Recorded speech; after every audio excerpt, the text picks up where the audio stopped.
I am watching old films, not reliving my life. Let's slow this down and look at the sentence carefully. I am watching old films, not reliving my life. This is not poetry, it is a description of what is actually happening inside the brain. Imagine an old film projector. A projector loads a film reel. The reel contains images recorded long ago. When the projector runs, the images appear on a screen. You see movement, drama, emotion, but nothing in the room is actually happening. It is just light passing through an old strip of film. Your brain works in a similar way. When something reminds you of the past, the hippocampus retrieves stored neural patterns. Fragments appear, an image, a voice, a place, a sensation. These fragments are projected into awareness. That projection is what we call memory. Why it feels real. The emotional system, especially the amygdala, reacts to those fragments. It releases chemicals that make the body feel as if the event is happening again. Your heart rate may change, your stomach may tighten, your thoughts start moving fast. Now the experience feels alive, but nothing from the past has actually returned.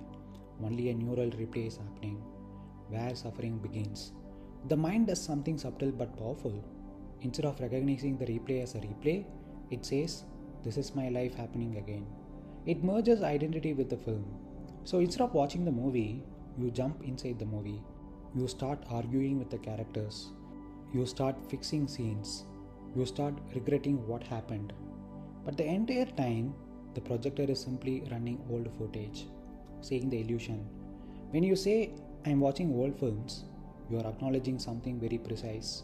The brain is replaying stored neural activity created through processes like synaptic plasticity.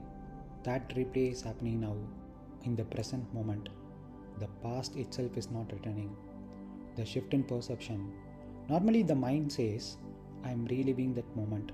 But the accurate description is, "My brain is replaying stored signals and I am aware of them." That small shift changes everything. Because when you see the film as a film, you stop trying to rewrite it. The nervous system relaxes, the mental RPM slows down. So, you are suffering because you think the movie on the screen is your life, but your life is what is happening right now. The film is just old footage being projected by the brain. The quiet realization. The projector may continue to run, films may appear, scenes may replay, but once you see them as old films, not reality, something changes. You remain seated in the theater, watching, not trapped inside the movie. The old theater. Imagine there is an old theater inside your head. In that theater, there is a projector, a screen, and a collection of old film reels. Those reels are your memories. The projector is your brain. The part of the brain that pulls out those reels is the hippocampus. Every now and then, without asking you, the projector loads a reel. The film begins to play on the screen. You see a past conversation, a mistake you made, a moment of embarrassment, a painful event. The images look vivid. The sound is clear. The emotions start rising. Because the emotional system, especially the amygdala, begins to react as if the film is real. Your heart rate changes. Your body tightens. Your mind starts talking about the scene. But here is the strange part. Nothing is happening. You are sitting quietly in a room. The theater is empty. Only an old film reel is spinning. Yet most people do something curious. Instead of sitting in the seat and watching the film, they jump onto the screen. They run into the movie. They start arguing with the characters. They start trying to fix the story. They start crying about what the characters did. They behave as if the movie is real life. But the entire time, the projector is just spinning old film, the dusty library. Let me give you another way to see it. Imagine an enormous library inside the brain. On the shelves are thousands of dusty folders. Every folder contains stored neural patterns. This is how memory exists through processes like synaptic plasticity. Every once in a while, the brain pulls out a folder. It opens it, and suddenly, an old scene appears. But here is what most people do. They treat the folder like a sacred document about their life. They study it, analyze it, suffer about it.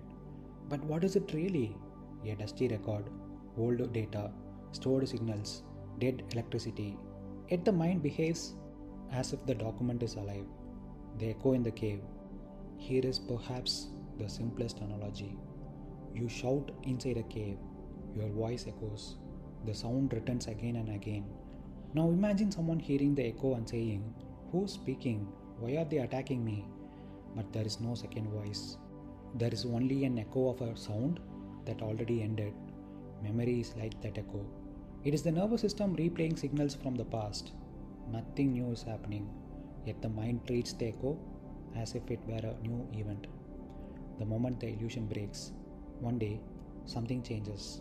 You sit in the theater, the film starts playing, but instead of running into the movie, you look at the projector, you see the reel spinning, you hear the mechanical sound, and suddenly you realize this is just a machine replaying old film. At that moment, something interesting happens. The movie loses its power, the emotions weaken, the mind stops trying to rewrite the story, the RPM of the mind drops because the illusion has been exposed. Listen, you are suffering because you think the movie is your life, but it is not your life. It is just the projector running old film, the quiet truth. The projector will continue to run. That is how the brain works. Memories will appear, images will come, scenes will replay, but once you see the projector clearly, you stop running into the movie. You simply sit in the theater and watch the film come and go, like light flickering on a screen. So listen, when a memory appears, it feels as if the past is returning, but in reality, nothing from the past has come back. The brain is simply retrieving stored neural patterns through the hippocampus and projecting fragments of images, sensations, and sounds into awareness. The emotional system, particularly the amygdala, reacts to these fragments, which makes the experience feel vivid and real. But what is actually happening is much simpler. The brain is replaying old neural recordings that were formed through processes like synaptic plasticity. These are merely stored patterns of electrical activity being activated again in the present moment. Suffering begins when the mind mistakes this replay for life itself and identifies with it, believing that the memory defines who we are or what our life is. When that identification happens, the mind enters the story and begins reliving the scene emotionally. But when it is clearly seen that this is just the brain replaying old film, the illusion loses its power. The memory becomes what it truly is, a temporary projection of past neural activity, not a living reality. In that moment of clear seeing, the mind naturally quiets, the emotional charge fades, and the mental RPM slows down, because what once felt like life itself is now recognized as just an old film playing in the mind.